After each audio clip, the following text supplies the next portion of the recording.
Welcome to episode 1 of Exploring South Florida. I'm on a mission to travel through the different cities in South Florida and highlight some of the best things that you can do.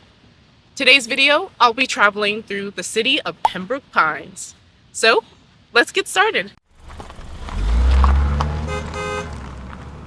Now, before we begin our adventure, I want to shed some light on how this city came to be. The city name, Pembroke Pines, can be traced all the way back to a man named Sir Edward Reed, a member of the British Parliament. Mr. Reed was a Parliament member for the county of, surprise, surprise, Pembroke in Pembrokeshire, Wales in 1874, and purchased farmland in 1880 in the surrounding city of Dania Beach. The road that crossed through Sir Reed's land was eventually added to the city and became known as Pembroke Road. When adding the road to the existing land, it was said that the city's name, Pembroke Pines, was suggested by the first mayor, Dr. Steph Kipnis. His suggestion for the name was because of the pine trees that grew near Pembroke Road. And that is how Pembroke Pines got its name. So, right now I'm heading to the first stop, which is the Frank C. Ortiz Art Gallery and Exhibit Hall. On our way to the gallery, we saw this beautiful mural capturing some of Florida's wildlife and this interactive mural called Pixel Twist that lets you create your own design or image. Look, we made a heart. This art gallery is free for the public and they have a new exhibit for you to check out every couple of months. When we entered the building, we received this pamphlet discussing the current exhibit. Today, our exhibit was about Exploring the Womanhood Continuum, which discussed the fluidity, strength, feelings, thoughts, lineage, and all-encompassing ways of which it means to be a woman. Here's a few clips of what we saw at the exhibit.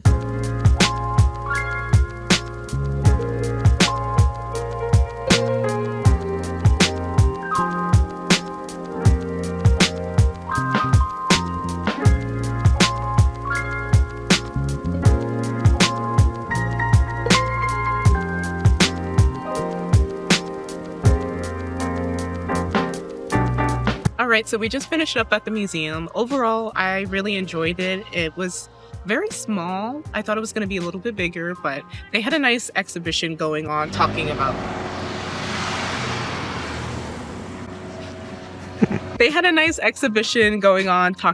the journeys of womanhood, some of the struggles, some of the history passed down. So I found it really enjoyable to walk through and see all the sculptures, the paintings, the artwork. So now we're going to head on to our next place, which is going to be a quick little bite to eat.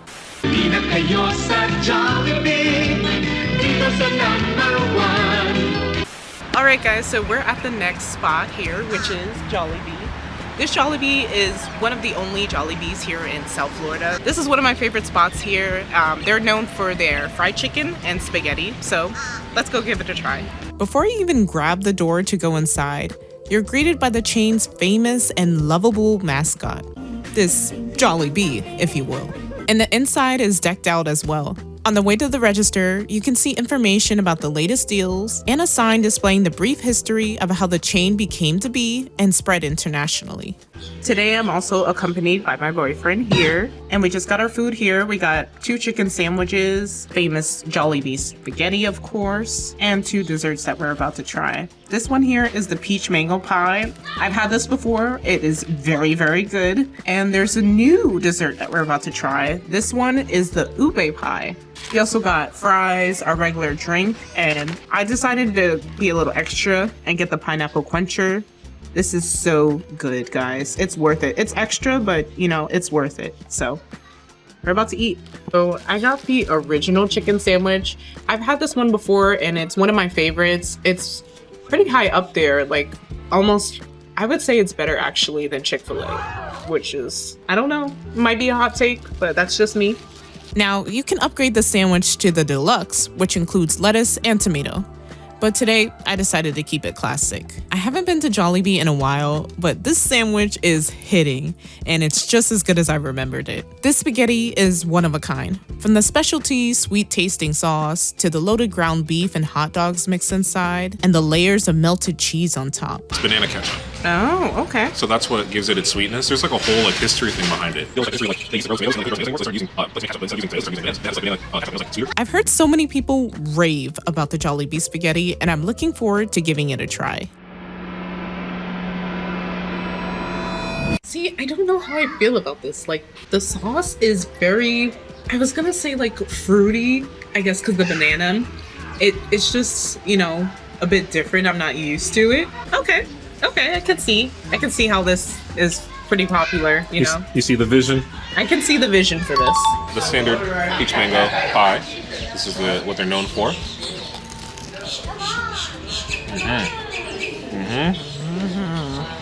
This is the ube pie. I love how crispy the pies always are here. It's like a nice little crunch when you bite into it.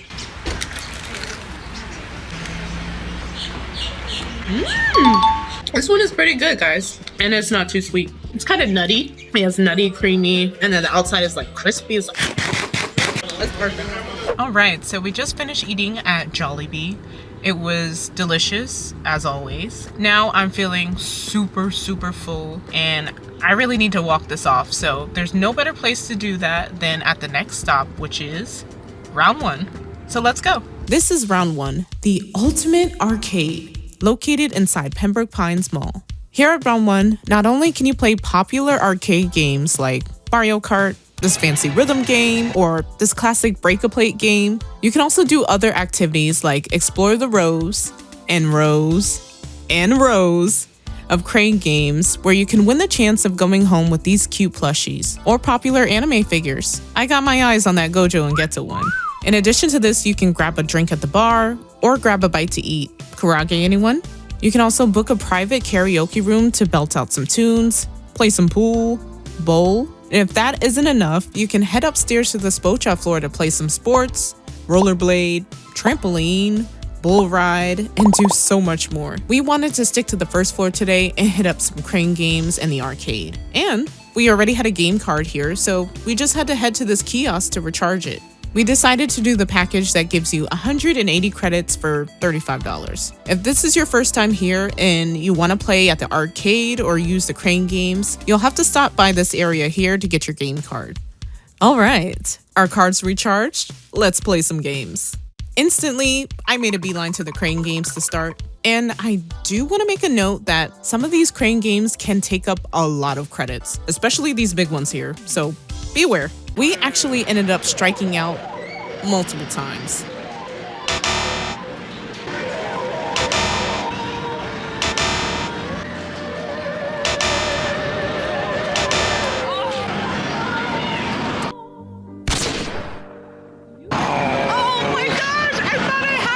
But we didn't give up and finally hit a streak of good luck.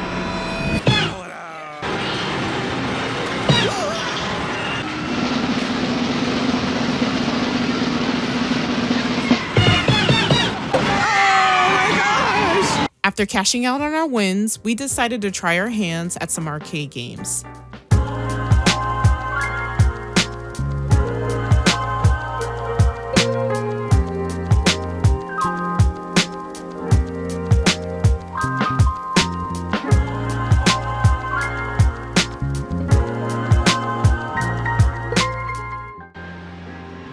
Alright, so we just finished at round 1. We won a lot of cute prizes, played some games, and now we're getting hungry, so time for the final spot, which is dinner. So stay tuned. Alright, so we're at our last and final stop on the Exploring Pembroke Pines series. Right now we are getting dinner at Fantasy Pizza. This pizza restaurant is really unique because it's a Haitian-owned pizza restaurant. And on the menu, they actually have an option to have a griot-style pizza, which we just ordered. So we're about to dig in. I am super excited to try it, and I'll let you guys know how it is. Stay tuned. Now, if you've never had Haitian food before, you're probably wondering, what is griot? Griot is actually chunks of citrus-marinated pork shoulder that is often braised first and then fried, leaving the meat tender and juicy. This dish is very popular at parties, and it's a common street food in Haiti. I myself am not Haitian, but I do love eating Haitian food, and griot is hands down one of my favorite dishes. We ordered a medium Haitian-style pizza, and while we waited for our order, we took a look around at the restaurant. The theme of this restaurant is very laid back, with catchy pizza slogans posted around the side and tons of sports paraphernalia posted around the restaurant. And shortly after we ordered, our pizza arrived, and it was massive and packed full of toppings like onions, peppers, cherry tomatoes, cheddar, and mozzarella cheese. And the star of the show, Grillo. All right, guys, so we just got our Grillo pizza. This here pizza looks amazing, and it smells so good. I think that this crust here is like a garlic crust, so I'm super excited to dive into this. Here is my first slice of the Haitian pizza. Let's give it a try.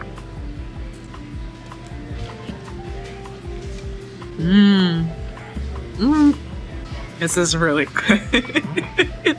Wow, this is amazing. Yeah, it's got the nice like seasoned pork. The pork has like a bit of a spice to it. Nothing too crazy. The peppers. Sweet pepper hits, man. Sweet pepper hit. Sweet pepper hit. And then the fried pork on here. Oh, the season.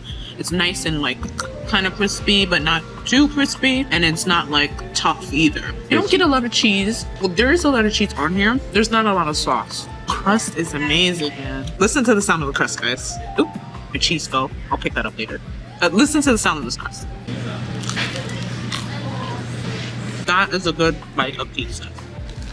I'm gonna go demolish this, so this is a must try. At least once you have to try this pizza.